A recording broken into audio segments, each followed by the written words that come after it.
নমস্কার, আমি বিশ্বজিৎ শান্তিবাস্তুতে আপনাদের স্বাগত।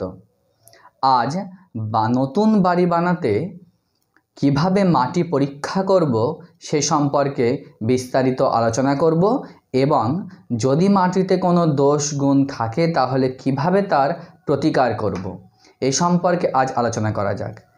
এর আগের একটি ভিডিওতে আমি মাটি পরীক্ষার দুটি সহজ পদ্ধতি বলেছি এবং সেখানে যদি কোনো সমস্যা থাকে তাহলে তার সমাধানও বলেছি। আজ অন্য কয়েকটি বিষয় নিয়ে আলোচনা করা যাক।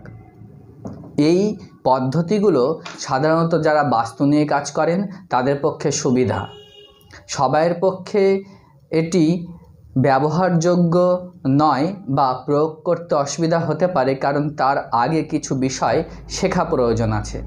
এক্ষেত্রে কয়েকটি ভাবে আমরা মাটি পরীক্ষা করতে পারি।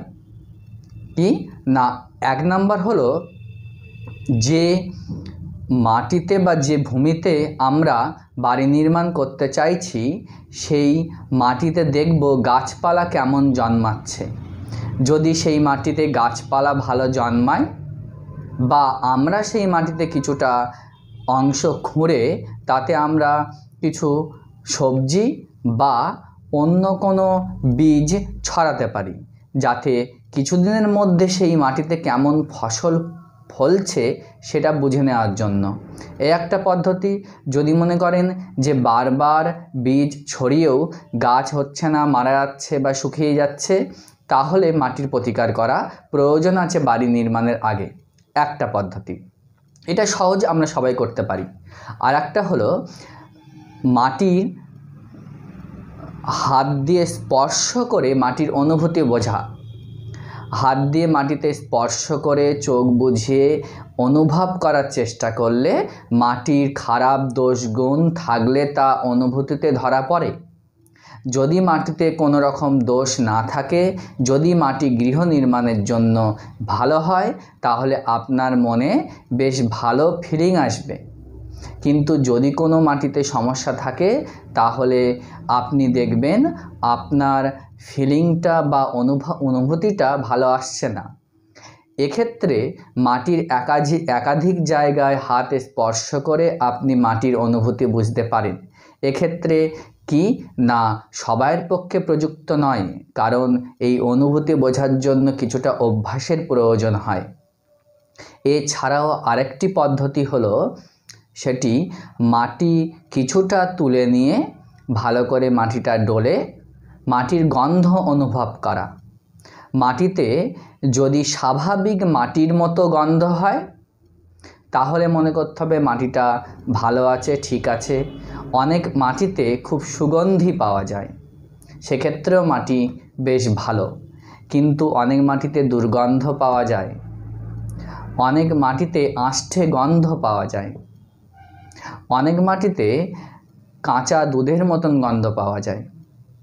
এক্ষেত্রে একটু সমস্যা হয়। তখন আপনিও মাটিটা ফেলে দিয়ে বিভিন্ন জায়গার ওই জমির বিভিন্ন জায়গা থেকে আলাদা করে মাটি তুলে গন্ধ শুকুন, দেখুন একই রকম গন্ধ বা খারাপ গন্ধ আসছে কি না। যদি পুরো মাটিতে একই রকম খারাপ গন্ধ থাকে তাহলে তার প্রতিকার করা দরকার। অনেক ক্ষেত্রে আমি দেখেছি যে মাটিতে আষ্ঠে গন্ধ বার হয়, অনেক মাটিতে দেখেছি যে আষ্ঠে গন্ধ বার হচ্ছে এবং মাটির 2-3 জায়গার থেকেই মাটি তুলে দেখেছি আষ্ঠে গন্ধ বার হচ্ছে।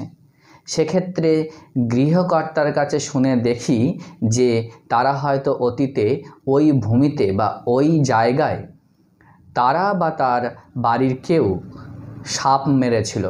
হ্যাঁ, ছোটোখাটো সাপ মারলে অসুবিধা নেই, কিন্তু বড় ধরনের যে বিষাক্ত সাপগুলো আছে সেই সাপ বাড়িতে মারা পড়লে কিছুটা বাস্তুদোষ হয়। তার জন্য এই মাটির গন্ধ শুকলে কিছুটা বোঝা যায়। তার জন্য অনেকটা অভ্যাসের প্রয়োজন হয় মাটির বিভিন্ন ধরনের মাটির গন্ধ শুকে এবং সেই মাটির গন্ধ অনুভব করে গৃহকর্তার কাছে জিজ্ঞাসা করলে অনেকটাই অনুমান পাওয়া যায়। এক্ষেত্রে এটা আমার নিজস্ব অনুভূতি যে আমি গৃহকর্তার কাছে জিজ্ঞাসা করে অনেক ক্ষেত্রেই দেখেছি একই ধরনের সমস্যা হচ্ছে আষ্ঠে গন্ধ থাকলে। এক্ষেত্রেও দেখেছি অনেক মাটিতে কাঁচা দুধের মতন গন্ধ আসে কিছু কিছু ক্ষেত্রে।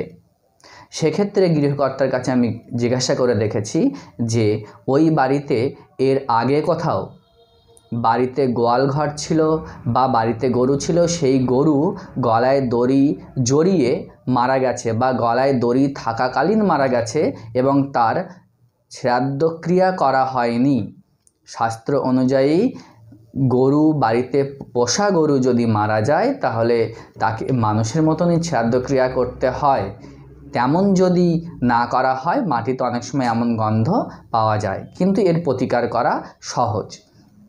এছাড়াও আপনি মাটি কিছুটা গালে দিয়ে দেখতে পারেন, কিন্তু সাবধান এক্ষেত্রে যে কোনোভাবেই ওই মাটি মুখে দেওয়ার সময় ঢোক গিলে চলবে না। মাটি মুখের মধ্যেই রাখতে হবে এবং তার স্বাদ বুঝতে হবে। কিভাবে স্বাদ বুঝবেন না, অনেক ক্ষেত্রে আমরা ছোটোবেলায় অনেক সময় মাটি খেয়েছি বা মাটি মুখে দিয়েছি। দেখবেন মাটির সাধারণ একটা গন্ধ আমরা সবাই জানি, মাটির সাধারণ একটা স্বাদ আমরা সবাই জানি, কিন্তু মাটির যদি সেই সাধারণ স্বাদ আমরা মুখে দিয়ে পাই তাহলে মনে করতে হবে মাটিটা ঠিক আছে, ভালো আছে। কিন্তু অনেক সময় মাটির স্বাদটা অত্যাধিক বিদঘুটে বা মাটির স্বাদটা ঠিক ভালো ফিল বা অনুভব দিচ্ছে না, তাহলে বুঝতে হবে মাটির কিছু পরিবর্তন বা মাটির কিছু গুণাগুণ পরিবর্তন করা দরকার বা মাটিতে কিছু প্রতিকার করা দরকার। এই প্রতিকারগুলো বেশ সহজ। এই সবভাবে আপনি মাটি পরীক্ষা করতে পারেন, কিন্তু যেটা বললাম বিশেষ করে মাটি মুখে দেওয়ার আগে এটা ভালো করে অভ্যাস করা প্রয়োজন। মাটিতে স্পর্শ অনুভব করার সময় এটাও অভ্যাস করা প্রয়োজন। মাটির গন্ধ শোকার জন্য এটাও অভ্যাস করা প্রয়োজন। এগুলো শেখার বিষয়, শিখে তারপরে এই প্রয়োগগুলো করা দরকার। এছাড়া যদি মাটিতে এমন কোনো সমস্যা থেকে থাকে তাহলে ভয় পাওয়ার কোনো কারণ নেই। কোনো রকম বাস্তুক্ষেত্রে শুভ অশুভ বিষয় জড়িয়ে ফেলবেন না। আপনি কি করবেন না, মাটিতে কিছুটা খুঁড়ে নিন, লাঙল দিয়ে নিন, ট্রাক্টর দিয়ে কিছুটা মাটি খুঁড়ে নিন যদি অতিরিক্ত প্রবলেম থাকে, এবং সেখানে কিছু চাষের ফসল লাগান। কিছু ফসল লাগালে সেই ফসল কী করে, মাটির গুণাগুণ শোষণ করে নেয়। সেক্ষেত্রে মাটির এই সমস্যাগুলো চলে যায়। দ্বিতীয়ত, যদি সমস্যা অল্প কিছু থাকে তাহলে মাটিতে কিছুটা খুঁড়ে নিয়ে, অল্প কিছু খুঁড়ে নিয়ে আপনি বেশি করে গোবর নিন, গোচনা নিন, গঙ্গার জল নিন, আর তুলসী গাছের তলার মাটি এবং তুলসী পাতা কিছুটা নিয়ে ভালো করে গুলে নিন এবং ওই সমস্ত জায়গায় বাড়ি নির্মাণের আগে ভালো করে ছড়ান। 2-3 দিন 4 দিন ছড়ান। ছড়ানোর পর মাটির সাথে সেগুলো মিশুক ভালো করে। তারপরে আপনি ভিত পুজো করে গৃহ নির্মাণের কাজে হাত দিন। ভিত খোঁড়ার পরও আপনি যেদিন সেখানে ইট গাঁথা শুরু হবে বা গাঁথনি শুরু হবে তার আগের দিন ভিত খোঁড়া থাকবে। সেই ভিতের মধ্যে আপনি এই গোবর গোচনা যেটা তৈরি করেছেন সেটা অল্প করে ভিতরে ছড়িয়ে দিন, দিয়ে সেটা শুকাতে দিন। পরের দিন থেকে আপনি গৃহ নির্মাণের কাজ শুরু করুন। দেখুন অনেকটাই ভালো কাজ হবে। যে সমস্যাগুলো মাটিতে থাকবে সেগুলো অনেকটাই দূর হবে। নমস্কার। এরপরে আবার অন্য কোনো বাস্তুর এমন মজার বিষয় নিয়ে আলোচনা করা যাবে।